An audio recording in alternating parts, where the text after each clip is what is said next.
Syederalon pengungsi Rohingya yang selama ini ditampung secara darurat di Menasah Desa Alubuya Pasi Jangka Biren pada Jumat 11 Maret 2022 sore dipindahkan ke kebun kelapa yang bersebelahan dengan Menasah setempat.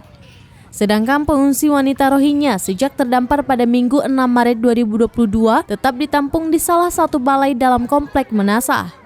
Pemindahan para pengungsi pria Rohingya ini mengingat komplek Menasah digunakan sebagai pengajian warga setempat. Sebelum mereka dipindahkan, mereka mendapat pengarahan dari staf IOM tentang permintaan masyarakat agar pengungsi dipindahkan ke tempat lain.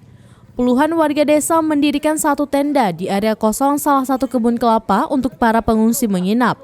Camat Jangka Alfian kepada serambinews.com mengatakan pemindahan dari komplek Menasah ke area terbuka itu bersifat sementara. Bahkan masyarakat juga mengharapkan pengungsi Rohingya segera direlokasi ke daerah lain di luar Biren.